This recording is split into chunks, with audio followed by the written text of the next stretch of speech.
At 9:17 that morning on January 22, 1943, Second Lieutenant John George crouched within the wreckage of a fortified Japanese structure situated west of Point Cruz. He observed a towering banyan through an optical instrument that his superior officers had ridiculed for the previous 6 weeks. The tropical landscape surrounding him consisted of dense vegetation that reeked of decomposition and moist ground, a realm where human sight extended merely dozens of meters and danger arrived without warning. George had reached 27 years of age, having previously won marksmanship competitions in his home state of Illinois, yet he had registered not even a single confirmed adversary elimination. However, his soldiers were sustaining casualties. An ensemble of 11 Japanese marksmen occupied the Point Cruz terrain, and during the previous 3 days, they had inflicted wounds upon 14 fighters from the 132nd Infantry Group. These projectiles were not random. They represented deliberate targeting that devastated combatants at vital points while executing routine activities. The regiment was incapacitated. Concealed warriors positioned overhead were systematically eliminating Americans, and John George represented the solitary individual audacious enough to imagine pursuing them with an unmodified civilian hunting firearm. To appreciate why George possessed such an unconventional weapon in a military setting, one must comprehend the inflexibility of the institutional military framework. When George had unpacked his Winchester sporting piece at his Tennessee encampment, the armory specialist demonstrated obvious skepticism. This represented a refined instrument of craftsmanship, a manually operated sporting arm with polished hardwood, mounted magnification apparatus, and custom attachments. The aesthetic resembled equipment for pursuing wildlife during recreational expeditions to mountainous terrain. This was decidedly inappropriate for confrontation against Japanese imperial forces throughout the Southwest Pacific region. The weaponry specialist inquired mockingly whether his intention involved hunting deer or enemy combatants. George's commanding superior, Captain Morris, articulated even harsher judgment. He dismissed the sporting implement as unsuitable. His military colleagues referred to it as his sweetheart.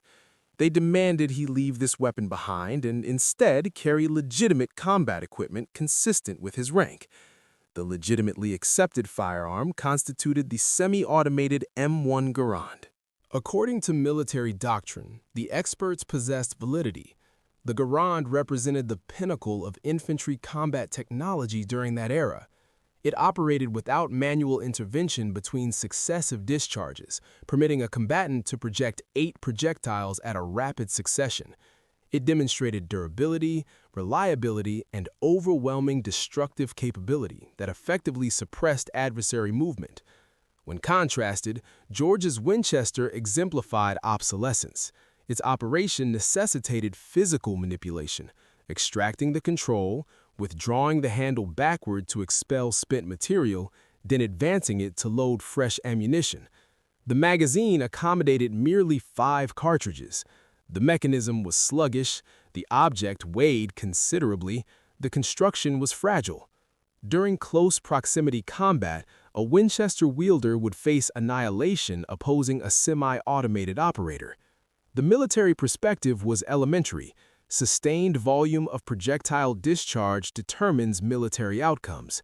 Precise targeting represented a luxury unavailable during contemporary conflict, yet the harsh geography of Guadalcanal disregarded conventional military perspectives. The 132nd Infantry had relieved the Marines during late December, inheriting a catastrophic operational environment that had persisted since August's commencement. The Marines had captured Henderson Field, although they had neglected to neutralize Japanese forces distributed throughout coastal vegetation zones and mountainous geography. The landscape constituted a nightmare, precipitous geological formations interspersed with impenetrable botanical density that rendered mechanical armor movement impossible and obstructed artillery targeting. The Japanese military apparatus had entrenched defensively. Rather than executing expansive battlefield maneuvers, they prosecuted an attrition-focused strategy. They had withdrawn westward from the aerodrome, leveraging the enormous organic structures as fortified positions. Certain botanical specimens achieved altitudes approaching 90 feet with diameters exceeding 8 feet. A Japanese marksman could ascend into upper vegetation zones during pre-dawn hours, secure his position, and remain imperceptible throughout the entire daylight period. He required singular projectile delivery, not overwhelming firepower. The mental anguish resulting from this focused targeting proved devastating. The devastation transcended mortality. It encompassed the unpredictable nature. On January 19, Corporal Davis became a casualty near a water source. During January 20, 2 additional fighters perished during reconnaissance. January 21 brought 3 additional fatalities. Individual soldiers discharged countless projectiles blindly at vegetation, depleting ammunition stockpiles against imaginary threats. Japanese combatants maintained supremacy through this conflict. American personnel dispatched enormous quantities of projectiles indiscriminately into foliage.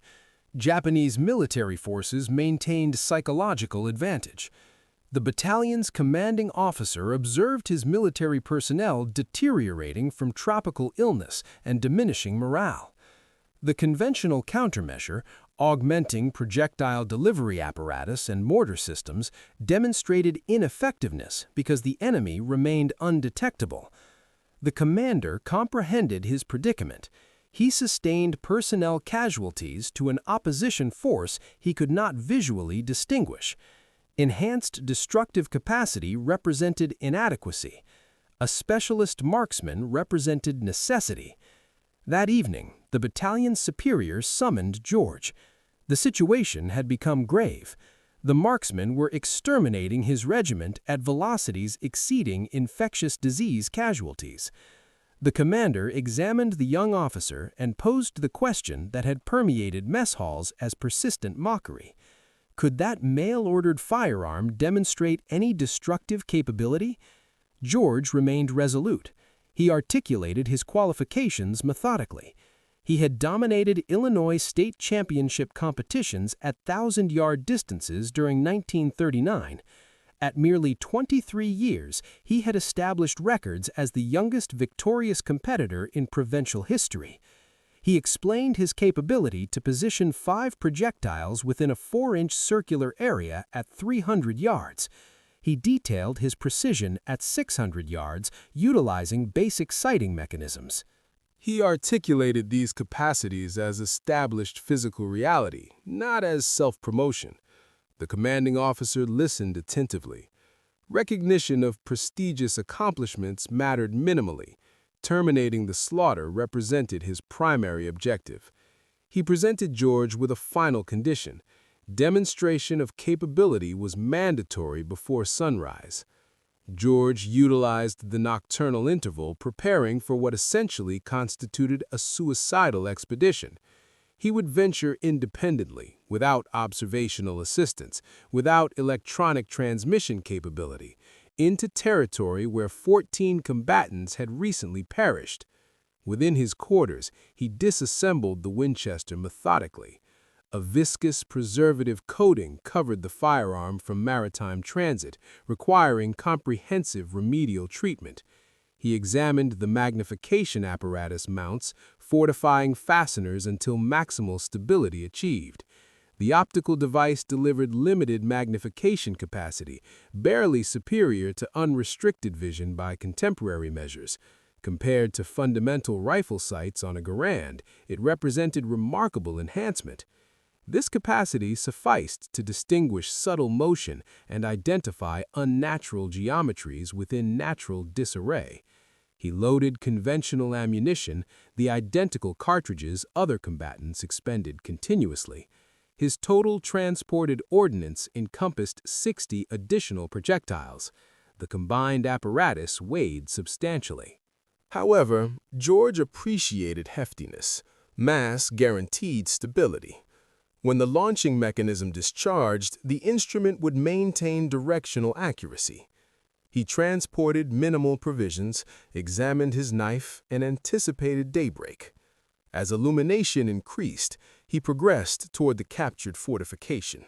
It constituted a ruined concrete defensive installation overlooking botanical fruit groves. Gathered information suggested adversary marksmen inhabited the towering vegetation. George settled into his position, supporting the weapon upon deteriorated concrete. He avoided hasty visual examination. He abandoned attempts to identify individual persons.